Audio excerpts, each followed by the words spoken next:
So, mga sangkay, may lumabas daw po ngayong survey patungkol po dito sa pagkapangulo sa 2028. At meron pong balita na humahabol daw po si Leni Robredo. Well, tingnan po natin kung totoo ito, mga sangkay. Anyway, bago tayo magpatuloy, sa mga hindi pa po dyan nakakapag-subscribe sa ating YouTube channel, makikita nyo po yung subscribe button sa baba ng video na to.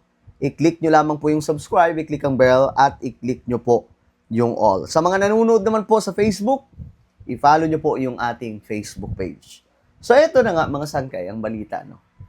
Itong si Yorme, Leni Robredo daw, tila mahabol sa pagkapangulo, mga sangkay. At, eto, tingnan po natin kung gaano katotoo ito kasi, ewan ko, mga sangkay, ang pag-alam po natin, malayong-malayo po yung gap nila ni Vice President Sara Duterte. Okay, ito. Kasi nilabas po ito, mula po ito sa Okta Research Survey. No, na pinapakita doon, mga sangkay, na malaki nga daw po yung, sabi doon, ewan ko kung totoo, mga sangkay, na malaki daw po ang inangat ni Robredo, no, sa survey na ito. So, tingnan po natin ngayon. Puntahan natin yung ikalawa. Ito juicy bigla na lang to napag-usapan doon, ano? Kasi akala ko yan na yung survey lang na ginawa nila. Alam mo naman kasi magastos ang survey, di ba, Masay? Okay. Sa survey kasi na to, mga sanggay, ipinapakita din po doon na 60%, I think 60%. Ayan, 69% ng mga Pilipino daw po gusto ma-impeach si VP Sara. Ayon po yan sa Okta Research. Pero maliban sa survey na yan, mayroon pa. Ito yung pagka-presidente, mga sangkay. Puntahan natin yung ikalawa. Ito juicy bigla na lang to napag-usapan doon, ano? Kasi akala ko yan na yung survey lang na ginawa nila. Pero alam mo naman kasi magastos ang survey, di ba, Masay? It's cheap endeavor. You spend a lot going nationwide. Kahit 1,200 plus lang yung respondents malakihan mo. talaga yung sum. Di ba? Pero parang syempre kakargahan mo rin ng iba pa mga tanong. So I think kinarga nila yung isang tanong. Yun yung pangalawang tanong, storya ni Chiki about Really the race. Ito na. So, maliban sa impeachment, may tanong pang isa. About naman sa pagkapangulo. Ito po yung isa sa mga survey. The possible race because isa pa lang naman Presidential nagdedeklara. race. Oo, isa pa lang nagdedeklara. So pakinggan natin ang sinabi po ni Professor Radjit. Improve to the point that the gap between Mayor Lenny and the frontrunner, which is the vice president, at this point has narrowed. Could be the consolidating of the vote of VP Lenny and the movement supporting her. We also have to understand that the third placer now, Senator Tulfo, also announced he wasn't going to run. So Okay, si Tulfo daw ay pangatlo. Third placer sa presidential race for 2028. so many factors So yan po ay pagpupulso, no? Pinapalag lang natin. Na early. Sabihin, hindi pa kasi sila deklarado rin na may isa pa lang nagde-declare VP sa pa lang nga nag-announce So pwede pang mabago yan, ano? At syempre, sinasabi parang may krisis yan na pinag-uusapan. Kasi ganun po, may nagdeklara na, kailangan na talaga siya survey. Yeah.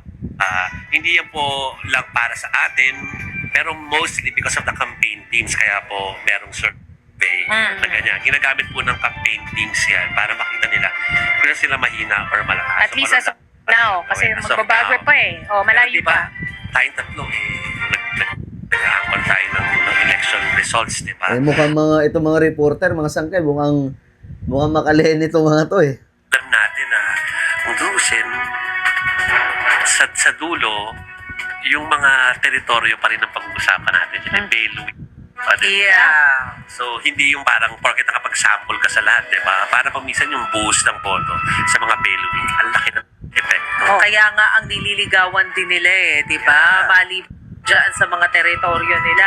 Yung mga malalaki, yung bilang ng mga botante. Cebu. Okay, so yung punto po nila dito, mga sangkay, humahabol si Leni Robredo dahil number 2 po siya.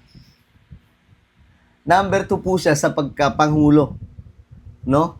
At, well, Ang tanong kasi doon, gaano kalayo yung pagiging number 2 ni Madam Leni Robredo? Baka naman number 2 tapos 10% lang. 'Di ba?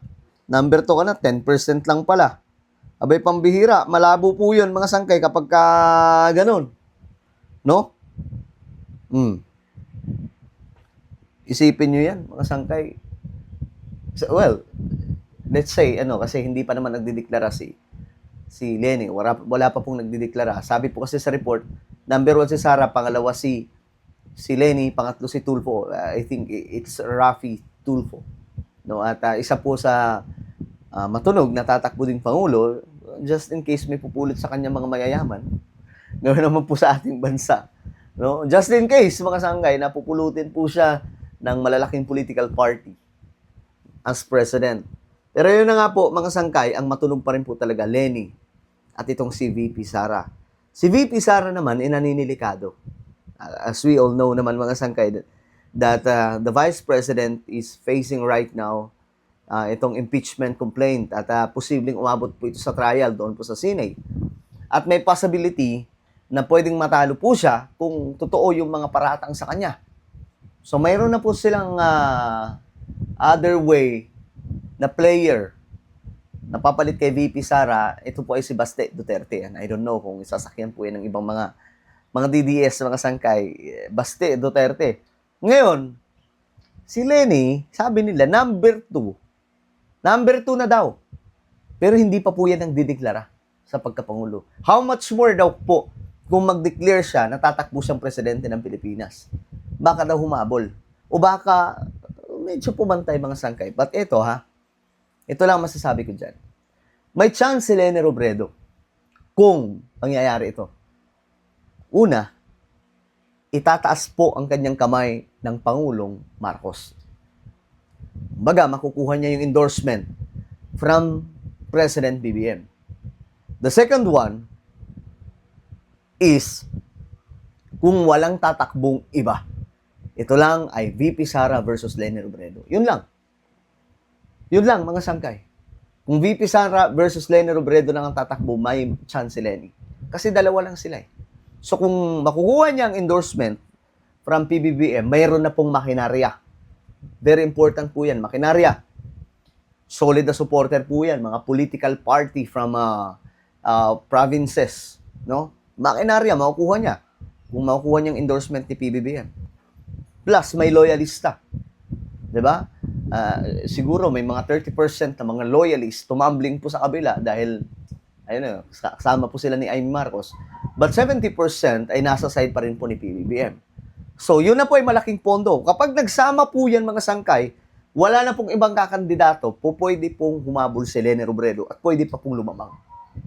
In that way, mga sangkay, pwede po siyang manalo sa pagkapangulo. Kung mangyayari yan. Well, kayo mga sangkay, ano po ang inyong opinion tungkol dyan? Tingin nyo ba may chance si Leni Robredo? Comment down below. Huwag nyo pong kalimutan na i-subscribe yung ating YouTube channel. God bless everyone. Mabuhay kayo lahat.